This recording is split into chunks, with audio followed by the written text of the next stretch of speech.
Hello, humans! It's me, Ellie Krug, on Ellie 2.0 radio on lovely AM 950, talking to you from the bunker. I am just thrilled, absolutely thrilled to be here with you. Welcome back, okay? And boy, do we have a great show. Let me just tell you, the big interview is with Marissa Held Nordling, who is the owner of Little Ruse in Chaska, Minnesota. That's the Child's Boutique, where last Saturday, and I've been talking about that, last Saturday was drag story time, and you will not, you will love this interview with Marissa. Just trust me, it will warm your heart, okay? And so, yeah, and in the C block, I'm going to talk with you about what happened that day what my involvement was at Little Ruse, okay? So you're going to get that, all right? But here in our A block, all right, let us begin with our featured idealist of the week. He is just a totally ordinary person. I mean, totally ordinary, who posted an extraordinary TikTok video earlier this month. The man's name is James Eric Barlow. And apparently he and his son, Mikey, who I'm going to guess is 9 or 10 years old, had stopped at the Landmark truck stop in Clyde, Texas, okay, which is located just east of Abilene, Texas. As you will hear in a moment, as they were entering the truck stop, there was a woman behind them, and for whom Barlow held open the door. And he didn't notice at first, but then he did notice that this woman was transgender. And then after that, after they got done in the truck stop, they were in his car because they were still parked there. You could see the truck stop behind them. And he felt the need to immediately share about his experience in meeting this transgender woman. So in a second, Brett is going to play that video. But first, let me set the scene, okay? Now, for those of you who are online, you're going to be able to see behind me a picture of James Barlow, okay? For those of you who are just simply by podcast and you're just hearing my voice, you don't get any visuals, here's the story. The scene is set with James Barlow in the front seat of a vehicle. And I'm going to guess he's late 30s, maybe early 40s, and he's bald with a not-so-full mustache and a long 5 to 6 inches goatee. So think Fu Manchu, okay? And, frankly, he looks like what you would expect for somebody in Central Texas. I mean, somebody that you might call a redneck. I mean, he's sitting there, in a blue T-shirt, okay? And everyone, the way that I operate, the redneck word phrase I'm just using to make a point, okay? I don't like to group and label people. I like to believe in humans. And in the video, so James Barlow, he's seated in the front of the vehicle, and behind him is his son Mikey, okay, who is drinking an energy drink of some kind, and Mikey pipes in every once in a while in this video, okay? So you have James speaking into the camera at various points, Mikey throwing in his 2 cents worth every few seconds, okay? And we're gonna play that video now, okay? And then I'm gonna come back after the video and I'm gonna tie some things into what this idealist, and I have no idea whether he even thought about how this might change the world, but I'm gonna tie in some things afterwards. I think that you will find what James Barlow has to say touching. Okay, go ahead, Brett. We all know that there's people that are disgusted whenever they see a trans person. And we all know of the people who don't care if they see a trans person. But apparently, we're a third type of person. Or at least I am. I can't speak for him. I am too. See, we just kind of had our first experience with the trans woman. See, she walked in behind us, and I opened the door for her just as I would anybody. But and I didn't think twice about who she was. Then I noticed, wait a second, that's a trans woman. When I tell you how happy it made me, I'm getting emotional now. To be able to see somebody be out and open to the world here in small town Texas. You just gotta know how much bravery that takes. Right, Mikey? Hell yeah! I wanted to say something to her, but then I realized I'd probably look weird, smiling at a stranger. But if you're a trans woman and you came here to the landmark truck stop in Clyde, Texas, just know we're proud of you. Right, Mikey? Yep.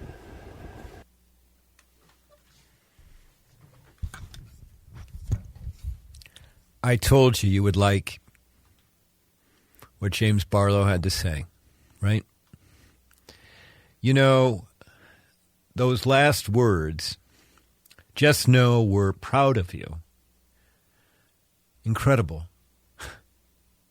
I mean, that would be the last thing most of us would expect from someone who looks like James Barlow in rural Texas. But my dear humans, it goes to show that you never know about someone. You don't. I mean, certainly you can't group and label them based on their appearance or geography. Now you know why I use the phrase redneck. The video also reinforces something that you've heard from me say, I don't know, 1,000,000 times maybe, that the vast majority of humans, remember, 98%, have good, empathetic hearts. We do. Just that many of us are afraid of what we don't understand or know. But not James Barlow, obviously. Not afraid at all. And so he talked about courage by the trans woman. Let's think about the courage that James Barlow continues to have, I'm sure, by posting that TikTok video. Because you can imagine he's got buds in his area, in his life, who saw the video. You can imagine. He did not strike me as not a smart guy. That he knew, posting that video, that some people were going to react negatively to it. But yet he did it. He did. And then lastly, think of what James Barlow was teaching his son Mikey in that moment. The idea that humans come in all varieties and that they should be accepted and allowed to live as themselves. How, what an incredible concept, But instilling that in your child. I dare say Mikey's not going to forget that moment and what his dad taught him. I'm going to guess that James Barlow doesn't think of himself as an idealist. It doesn't matter. What he did, that less than 2-minute video, it's gone viral. It continues to go viral. If you get my newsletter, The Ripple, which won't be out until August because I'm taking July off, the video will be in there. I'm going to guess that it doesn't matter that he's not he might not think he's an idealist. Doesn't matter. What he's done, his actions, are helping to change the world for the better. I guarantee you that. Guarantee it. Look at me. I'm here talking with you about it. And see, I've told you, okay? Compassion and kindness are incredibly powerful. I mean, that's what we just heard. An example of compassion and kindness. Loving kindness, even. And acting with compassion and kindness is far more powerful than hate. It is. Guarantee it. He proved it. And in the interview coming up with Marissa from Little Ruse, you're going to be reminded again of the power of compassion and kindness. So, there There you go. Our featured idealist, James Barlow, Clyde, Texas, and his son, Mikey. We'll throw him in there, too. Okay. All right. That takes care of our A block. When I come back, we'll be speaking with Marissa from Little Ruse. You're going to love this interview. I mean, get ready. You want to be quiet. You want to be in a place where you can listen to the entire interview. You will love Marissa and what she has to say. You're listening to me, Ellie Krug, at Ellie 2.0 Radio, a unique radio show and podcast that's about the goodness of humans in the world. What an incredible idea. All right, we'll be back in a moment. I look to you and I see nothing.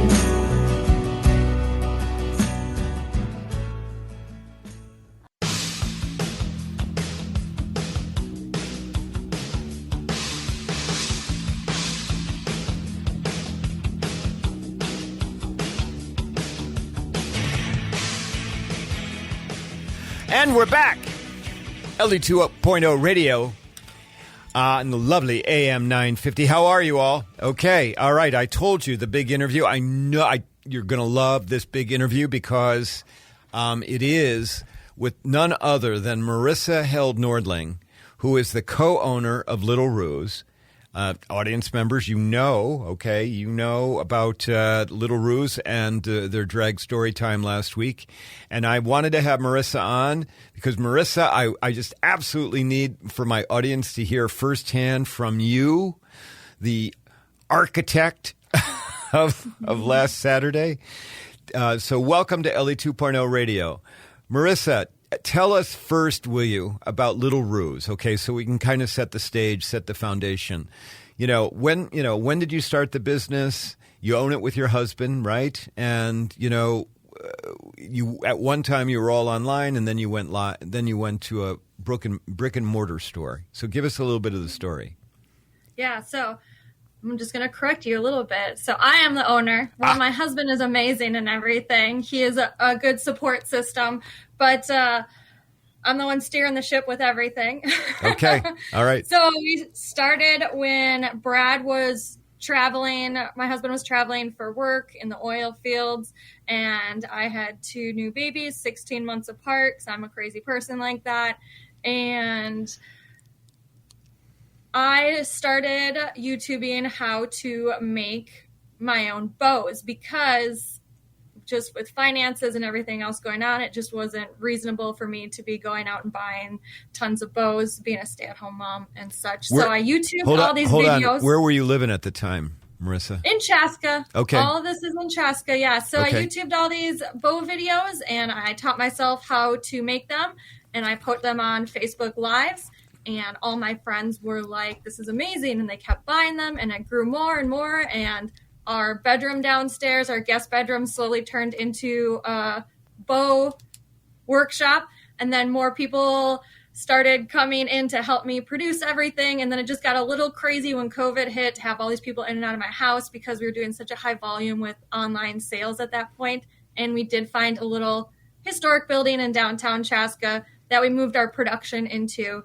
But when we were down there, people kept walking in on our production thinking that we were a retail store. And I was like, no, this is just production. But then eventually I caved and started to add some retail sections.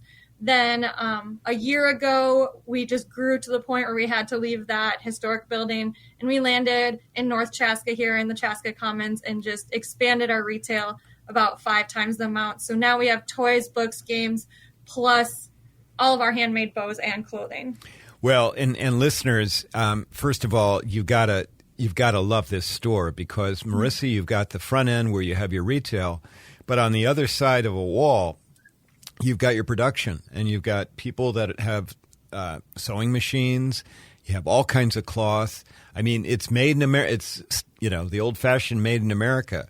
But the story that you just related is the story of America. It's the story of American entrepreneurism, of capitalism, and I'm just so thrilled. And we should also let people know, okay, you've got this total online presence right now.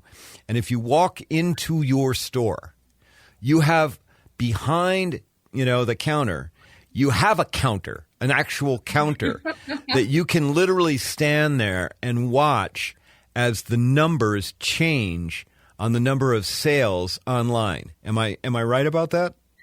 Yeah, so we started mostly online. Like I said, COVID, it really took off for us. I was manually entering invoices, and it got to the point where we ended up getting a website. So most of our stuff, besides the fun little local things that we have in our store, can be found on our website, which is our main source. We ship around 200 packages out of our store a week all over the US and to Canada, and we ship to the UK. We ship all over the place, and we do wholesale too to other small boutiques. So that little counter was gifted to me by my online team, my social media managers, so that we could have it in the store, because people would walk in all the time wondering where all our stuff is. And I'm like, well, half of it's going to online orders. So now we have our little counter, and people just think it's so cool. They're like, what's that noise? Yeah. And I'm like, that's another order. What's the number today? Oh, the number today. Let me see. It changed because when I write orders down, we rolled over. We're at 70,311 orders since we started our website 3 years ago. Okay. And I was there last week, and you were in the 69,000 orders. So you've gotten, sounds like almost 1,000 orders in a week. So, unbelievable. And we should do this website just so people can find you. Okay. And then we're going to get into last Saturday. But if people want to check out Little Ruse, where do they go? Yeah, our website is www.littleroos.mn.com. And it's LITTLEROOS, right? Like little kangaroo. Yes. Right? MN, like Minnesota. Yep. Okay, great. Okay. All right. So now, Marissa, all right, let's talk about last Saturday. So last Saturday was drag story time. You brought in Dobbs, who is a drag performer and goes by the name of Ms. Diagnosis. Okay, tell the audience a little bit how this all evolved. I mean, you do you do readings in your store regularly. You have story time. You bring in the kids and their parents. And so, 3 months ago, you decided, well, you were doing your calendar for upcoming events. And then you threw in this drag thing. And tell us about that. Yeah, so we do tons of free events here. Typically, we have a reading on a Thursday or a Saturday, but then we also do fun free events like bubble chalk parties, freezies and face paint. As a mom with 2 little kids, I like to get out of the house, and if it's something that's free, that's just even more amazing, bonus, that's where I want to go. So we have the space. I thought, why not start doing these free events? We added our Storytime series this summer once school got out, and I had received a couple comments, because we did Princess Storytime throughout the winter, from people asking, are we going to do anything besides princesses?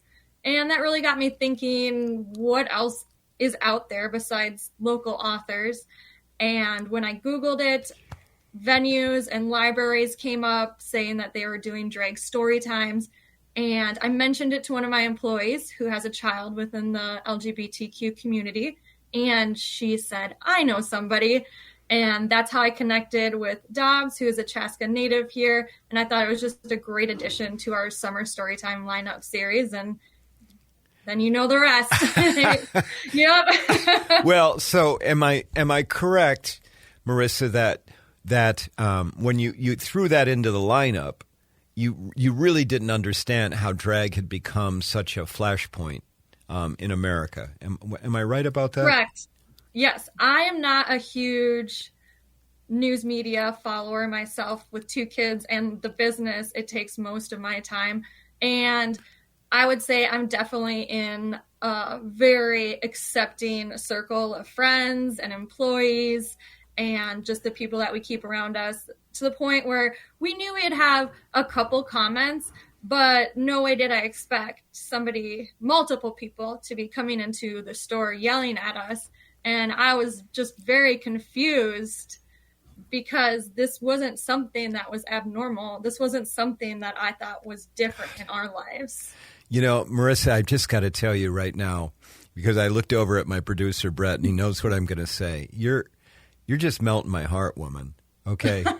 No, you are, and we are friends and we've gotten to know each other through this process. But Marissa, you just have the greatest of intentions. Okay. And I just want to tell you that it makes all the difference in the world. Okay. It really does. And so Well, that's what got me in trouble. well, yes and no. Okay, so let's continue with the chronology, though. So this goes up on your website about, upcoming events and all of that stuff. And then you start getting, as you said, some people coming into the store with some very negative comments. In particular, tell us about the one who came in that you were quick to video, quick to throw on the phone, that went viral. Tell us about that. Yeah, the event went up kind of on a Wednesday with all of our other authors that were going to be in the end of June, beginning of July. And about 5 days later, we kind of started getting a little heat online. My social media managers were like, why are these people making these comments? And then this lady ended up coming into the store. But prior to that, I had some people reach out to me saying, hey, people get a little heated about this. Just make sure you have your phone on yourself in case any interactions do happen. So I do keep my phone with me just for the safety of the fact I have my children here in the store with me almost every day. Employees bring their children to work because we're that work environment that you don't have childcare, not a big deal. Just bring them to work. My kids are here too. So we like to keep our phones on us. And we happened to see this lady coming in all hot and heated. They have a certain walk about them. Wearing sunglasses, we might note. Wearing sunglasses. Aviator style sunglasses. Okay, go on. And I was on the production side, and I kind of heard a raised voice, and I turned my phone on, and I walked around the corner because we did have another customer in the store at that time that was being helped. And I stood at the front counter, and I just kind of recorded the interaction just in case it did go one step further. But she said what she needed to say, and then she went on her way. Well, she accused you of essentially child abuse by having the this is my phraseology, okay? By having the drag performance, and then she threatened to go to she told you it was illegal. She threatened to go to the Chaska City, authorities because you couldn't do performance in your store. I mean, it was and then she said she was a lawyer, that she acted as if she knew everything. And, and then she did, she said that. And so that video, started to circulate. Okay. And that's how I got involved, because I found out because of that video, and some other friends, they told me about what was coming up for your store. And that's when I reached out to you, and we started to communicate. And the first time I met you, there were a couple of other people who you didn't know who had come to help support you. And it turned out one of those knew a whole lot about technology, and I don't know what that was. And then one of us, construction. I helped you, with, I gave you some tips about how to talk with the media and things like that. And so then as we, and then you started getting some new newspaper requests and then some media requests. And then as we got closer to last Saturday, things started to heat up, right? Yes. It got a little crazy around here. Yep. Well, it got crazy, but then the number of supporters that you had, okay, the number of people who wanted to come and help, that increased as well, right? Are you there, Marissa? Yes, I would say I'm here. Okay, keep going. All right. Can you hear me? Yep. Yep. I'm moving away from construction happening next door. But yes, we had tons of people start to reach out at that point and really just sit and say, I'm loving that you're walking. You? I love it that you're walking through the store because everybody online can see how wonderful your store is. No, and so sorry. That's we okay. had lots of people reach out and just say, how can we support you? What is something that we can do? And just a huge community outpouring of people saying, I want to help this cause, and really just show up for us. That's what happened when everything started to go viral. Right. And I mean, and we got somebody who knew about how to deal with crowds, who was incredibly helpful about security, and so we get to, so, and I know that you were stressing out, people were trying to give you as much emotional support as possible.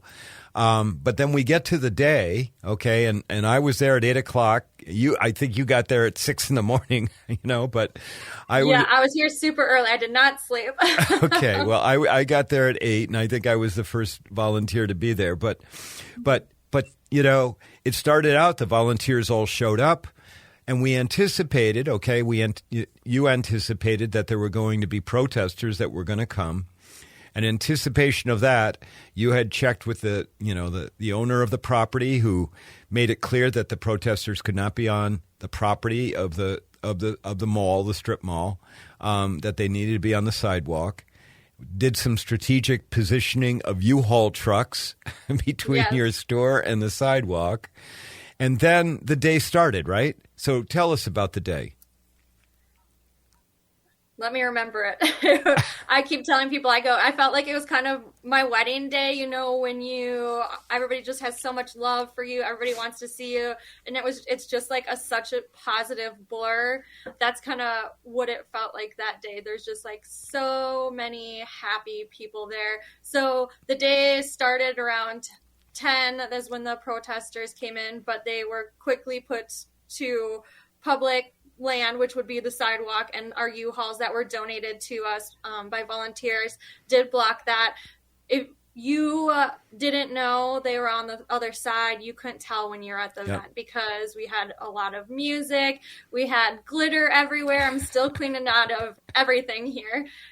Glitter on the kids, chalk everywhere. We had pieces of paper up where you could leave positive notes, and all together the story time lasted maybe 15, 20 minutes, but people definitely hung out for 45 minutes after and 45 minutes before, just talking to each other, spreading love and positivity, and just the whole event, I don't think could have gone any better, because we did have the most amazing volunteers and the most amazing team, and it was awesome.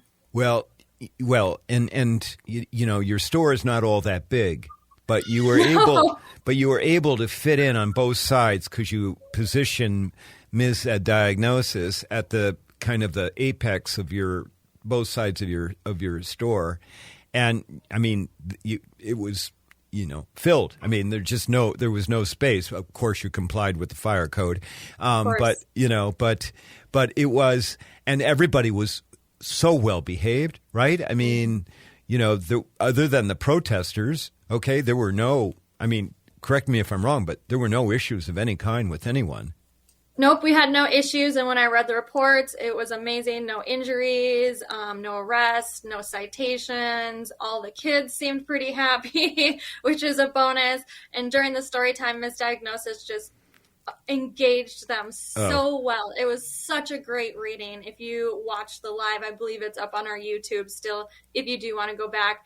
Just an amazing performance with reading and engaging and self-love and affirmation, and it was just so positive. And then she had her own little tent outside where people could go. There was like a line of people wanting to stand and get their picture taken with her, and then you had Christopher, and I'm not recalling his name, but the author of a child's book that is very LGBTQ friendly. He was selling books. He was selling manatees or whatever the animal. So Christopher Straub is his name. He is a dad in Chaska, part of the LGBTQ community also, and he sold out of his books that day. He's become a really good friend of ours.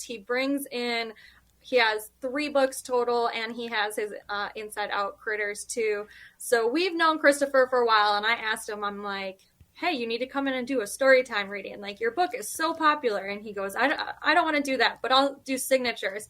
And so when I sat down with Ms. Diagnosis to discuss books, that's one that happened to be brought up that we Yep. both knew of. So I checked with Christopher and I said, hey, can we do this your book during the story time?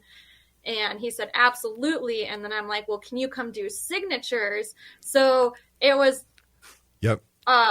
amazing experience when I'm sitting here yelling, book line this way, photo line that way, because it was equally as popular. People wanted photos and people wanted Well- books, and it just makes it so great that he sold out. It was, amazing. Well, but also, okay, I mean, you had 300 people there. I mean, this is not like, there were only 20 or 30 people who were directing. I mean, the place was packed, the sidewalks into the parking lot. I mean, it was just not that any vehicles were being barricaded, okay? But it was, it was just amazing. So, Marissa, here's the question for you, okay?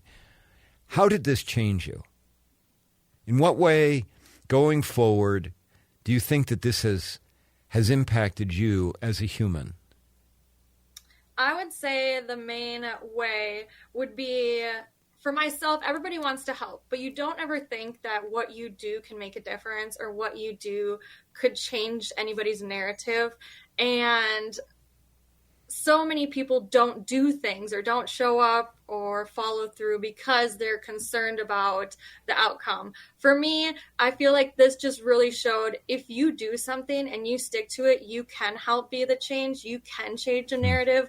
You can give somebody an opportunity that they never knew that they could have before. Being a small business owner, I mean, I put our family business, everything on the line, but you know what? That's okay, because this fight's not going away. Things aren't going to change until people start standing up. And I don't want my kids to be in a world where in the future 10 years that they would ever have to fight this battle. So the biggest thing is if you speak up, it does matter.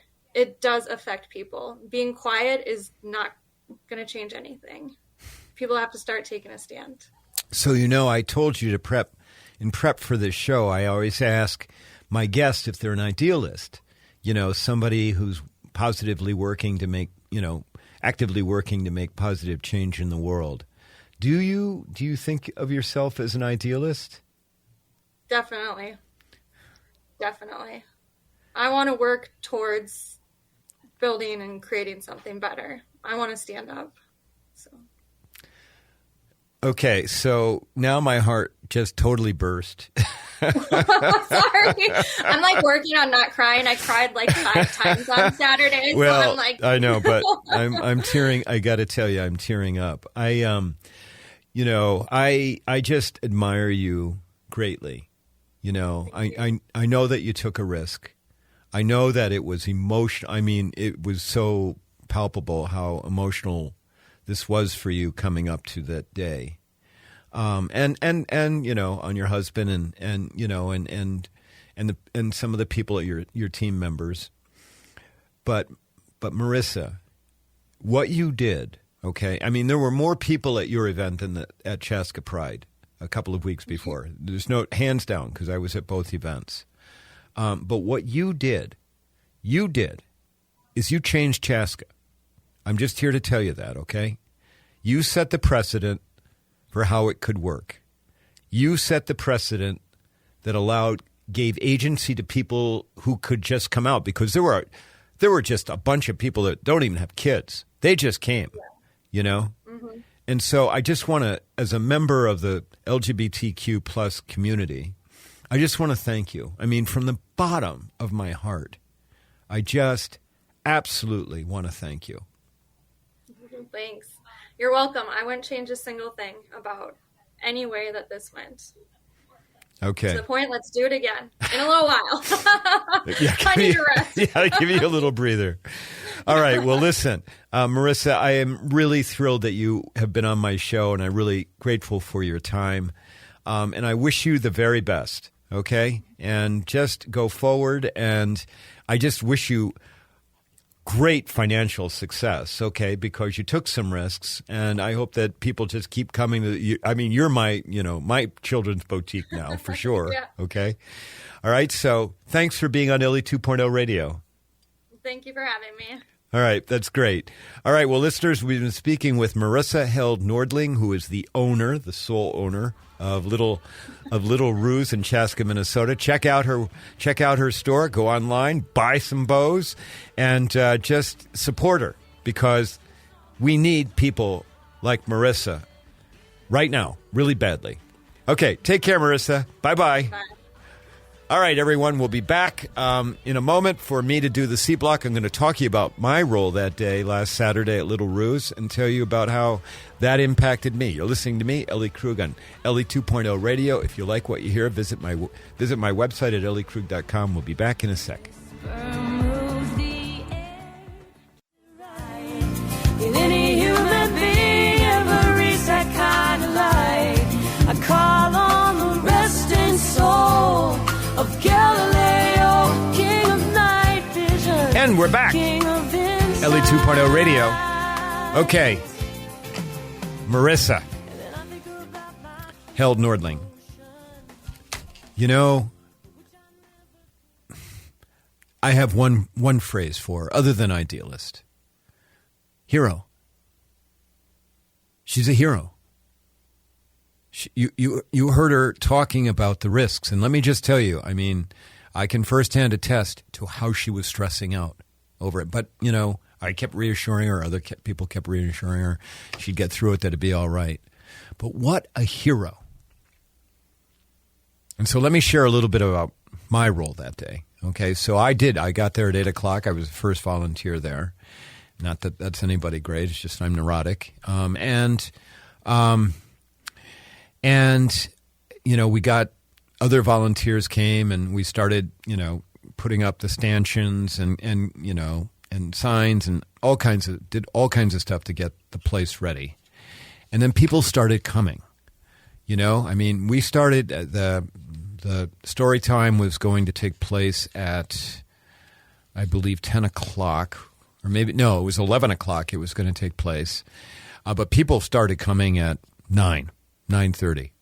You know, some with kids, some with the strollers, you know, all that kind of stuff. But some just adults coming all on their own. And what my role was I was teamed with another woman. She had the phone with the camera. I had a lapel mic connected to that camera. And my role was to go out and talk to people as we live streamed across the world. And that's exactly what we did. And at first it was kind of awkward. And then, though, she and I both got into it. It was like baseball commentary. I'd go up to people. I'd say, you know, hey, can I ask you why you're here? You're being live streamed across the world. Not one single person refused to talk to us. Okay. You know, and so what did we hear? And what did we hear? We heard from person after person after person after person. We're here to support. We're here to support the store. We're here to support LGBTQ people.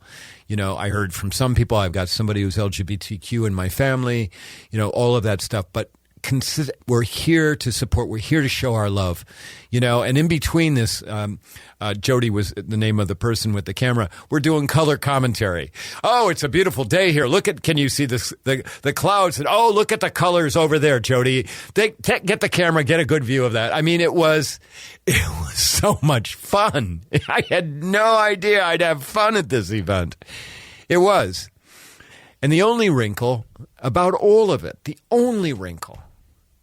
was as Jody and I were gearing up, you know, starting to interview people, we looked at over across the parking lot, this vast parking lot, it's a strip mall, okay? Over across the parking lot, and if you're familiar with where this is, emanating from where Home Depot is, comes this group of 20 or so ragtag, and that's the only phrase I can use, Proud Boys, with their signs and their bullhorns. And when I say ragtag, you know, usually the Proud Boys are all like in the same colored chinos. They've got the same tan-colored gator mask because, of course, they don't want to show their faces because, of course, they're proud, but not that proud.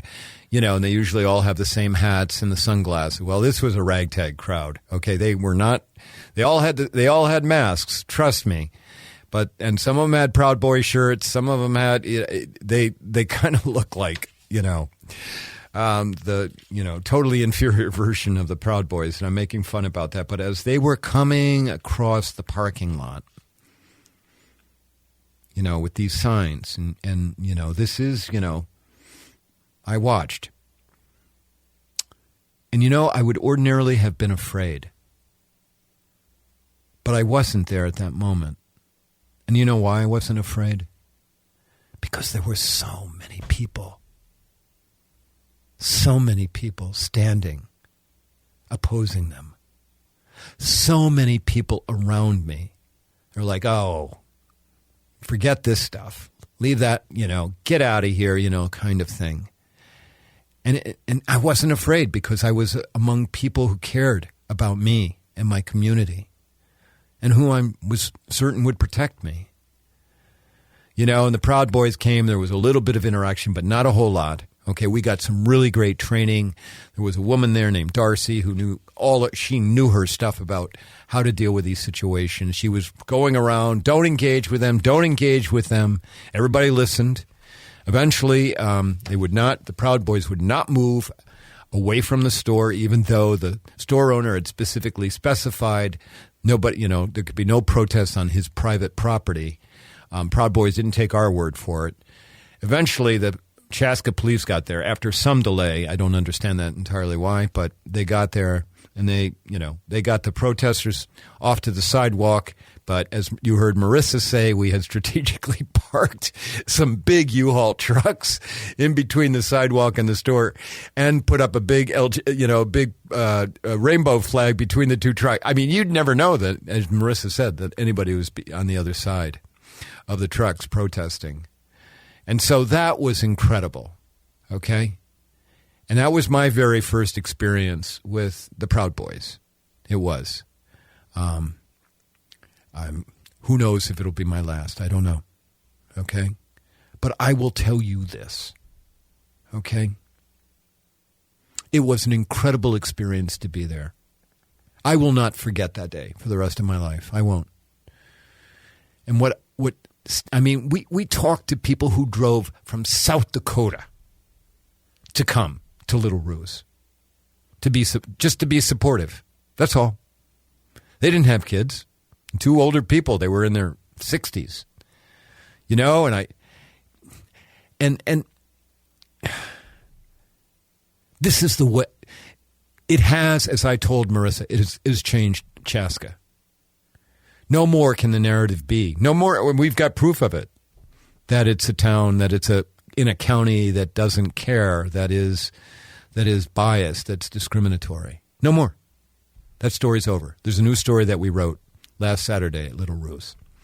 Okay, I got to wrap it up. Brett, my producer, has done a great job for us. You, my audience, I hardly looked at you here. My audience, thank you for tuning in all the time. Please, this is a unique show. Let people know about it. Spread the word about it. Let's get this show, platinum level in terms of listenership, okay? I would love for that. And most of all, between now, I'm giving you these examples. I'm showing you how to do it. Between now and the next time you hear my voice, do me a favor. Go out and do something, even a small thing, to help make the world better, will you? Compassion and kindness. Pretty darn powerful. Ellie Krug, Ellie 2.0 Radio, over and out.